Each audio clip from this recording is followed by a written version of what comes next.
Off. I mean, but really. All of your 5 subscribers. Hey, that one person in Canada needs to know. To all of our Canadian friends, how's about you? All right, 53B. Zinc sulfide plus oxygen. If you want to have more viewers, you might want to write legibly. Zinc oxide. No comments from the peanut gallery, please. And we have 4.66 grams of zinc sulfide. And we've got 1,250 cubic centimeters of oxygen. And we are trying to find the amount of sulfur dioxide. Now, if you haven't already memorized this conversion, I definitely would. And that is 1,000 cubic centimeters equals 1 liter. So, to convert my cubic centimeters into liters, all I have to do is divide by 1,000.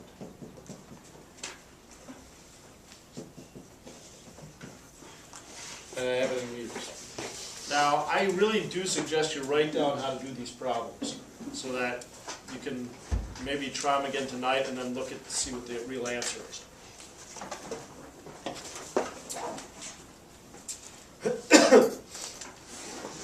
So we have 2 amounts, 2 reactants. We're going to try to figure out which one we run out of first. We're on STP.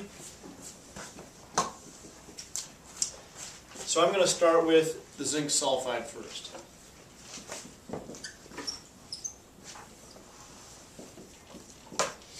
Convert it to moles. That's always the first step. Take your mass in grams, or if they give you volume, convert it to moles. Once you have your moles, then you go to your moles of unknown.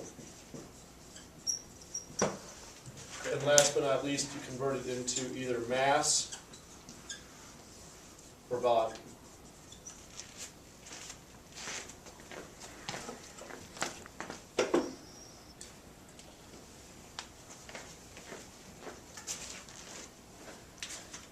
So what is the mass of zinc sulfide? Zinc is 65.4. Sulfur is 32.1. I get 97.5.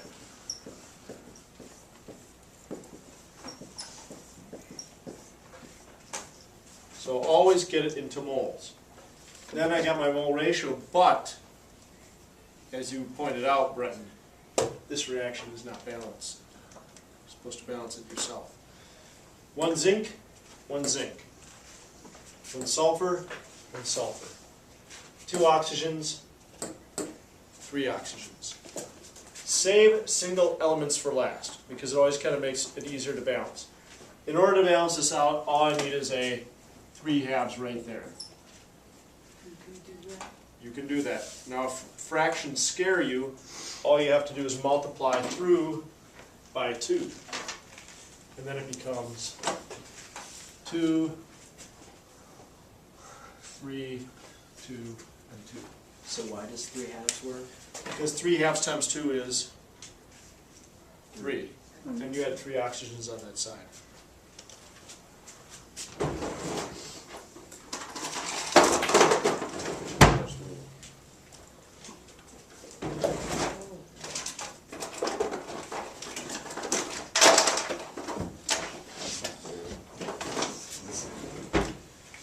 All right, now that I'm in moles, now I can use the ratio 2 to 2.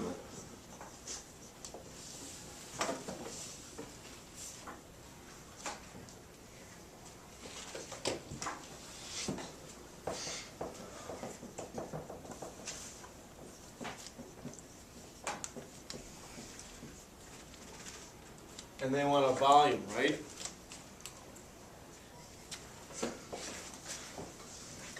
if we're at STP, how do we convert from moles to volumes?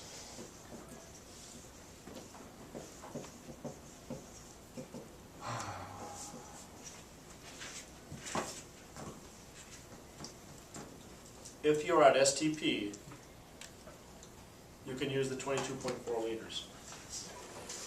And so when I multiply this out,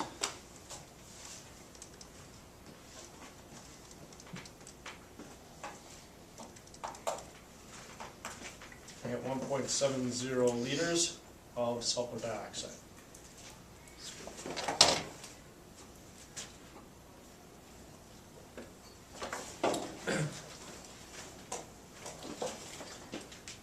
Now how about the oxygen? We have to work this one out too. We have 1.250 liters. First step is always get it to moles. So if we're at STP, I know that 22.4 liters is equal to 1 mole.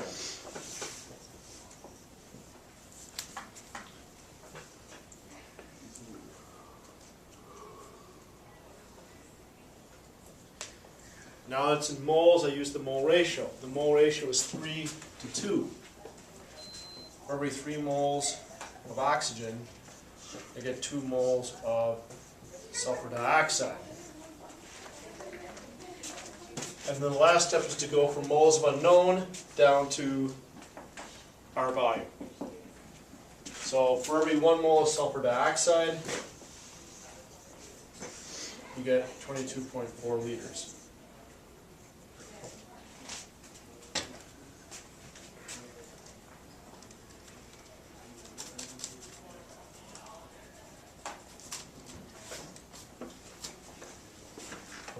Which is 8.33 liters.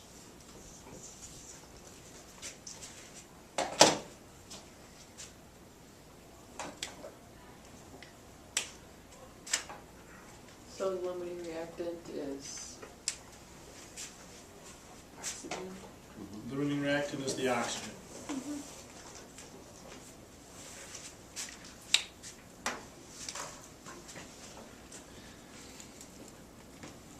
Now, anytime you have to do some stoichiometry that involves going from volume, this is a volume, right, to volume,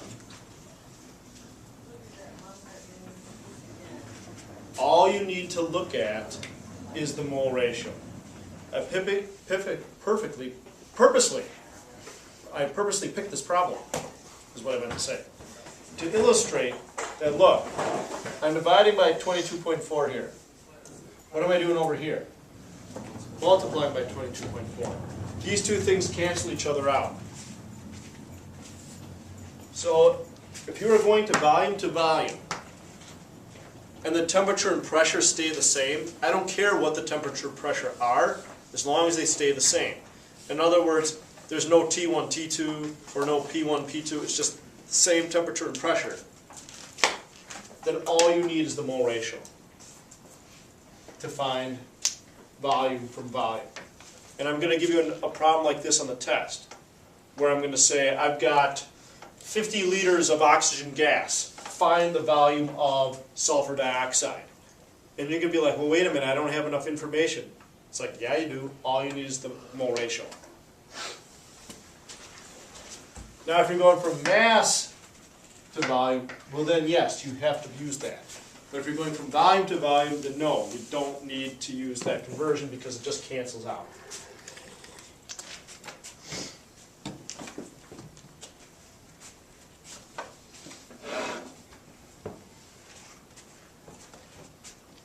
Would you recommend using it though, like on a test?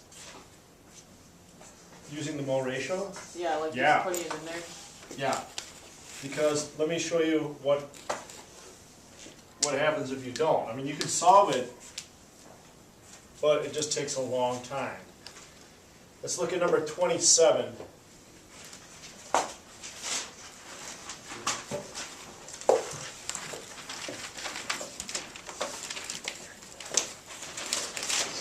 On page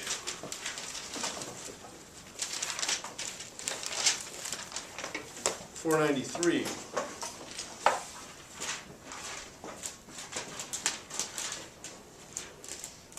we have two chlorines reacting with mercury 2 oxide going to mercury 1 chloride plus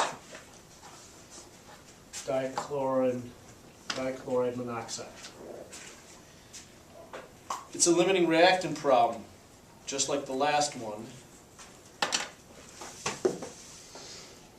We got 7.62. We have 116 cubic centimeters. And we're trying to find the volume of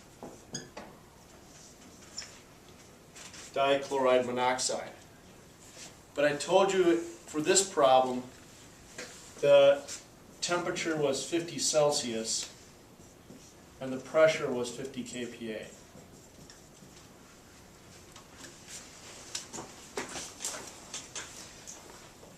So we have a limiting reactant problem. We have to work out two problems, one for the chlorine, one for the mercuric oxide. So don't write this down, but this is one way you could do the problem. Let's just do this one first. That's the same thing as 0.116 liters.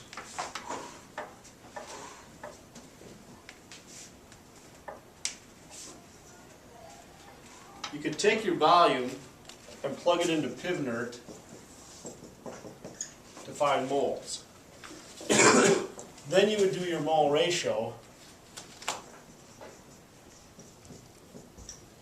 to get your moles of unknown, right? First get it to moles, then moles of unknown, and then you'd have to go back into PivNert to get it back into liters.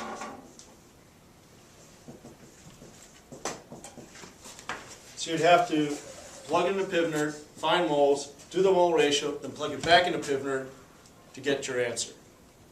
But like I showed in the last problem, where's P on top? Where's T on the bottom? Where is it over here?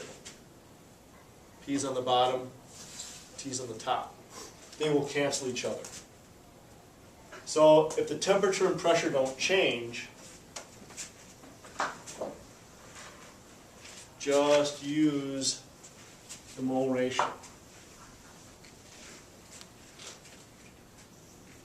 So for every 2 liters of chlorine gas, I'm going to get 1 liter of dichloride monoxide.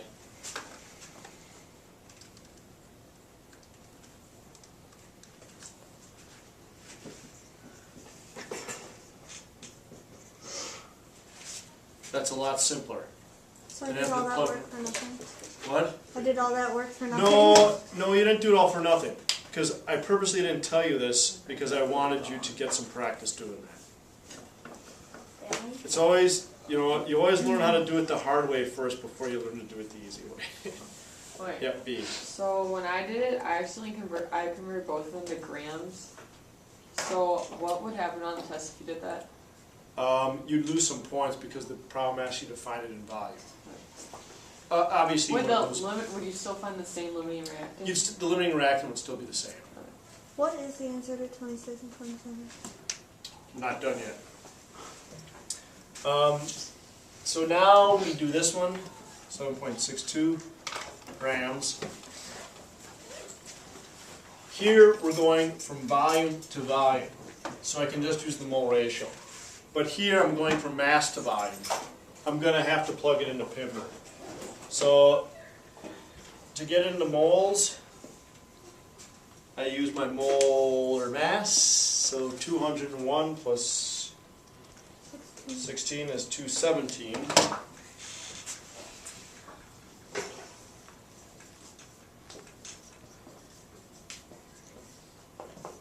So get into moles, then use the ratio to get it into unknown, and the ratio is 1 to 1.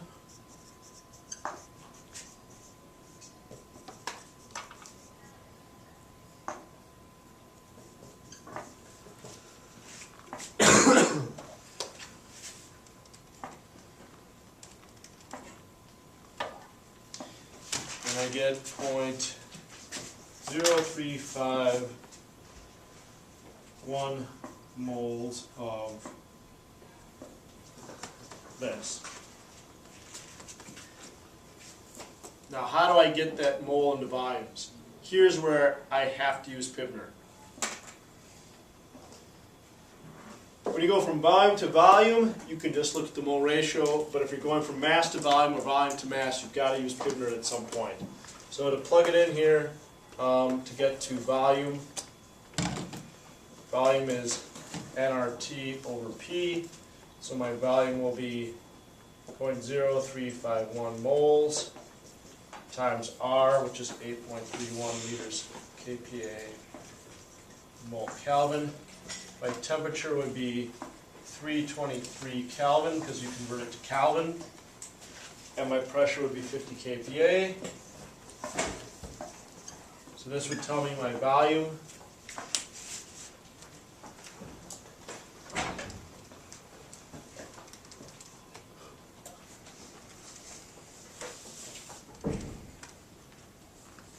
And I have 1.88 liters.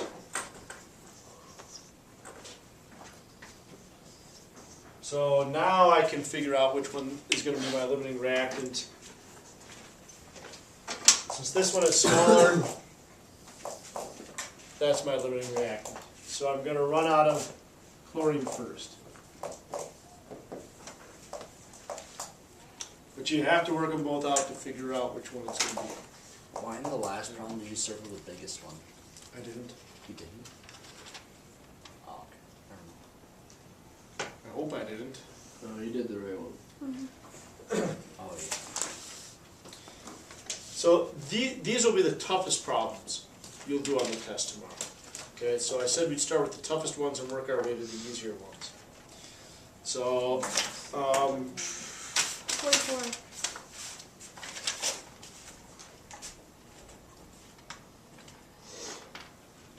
So now let's do 44.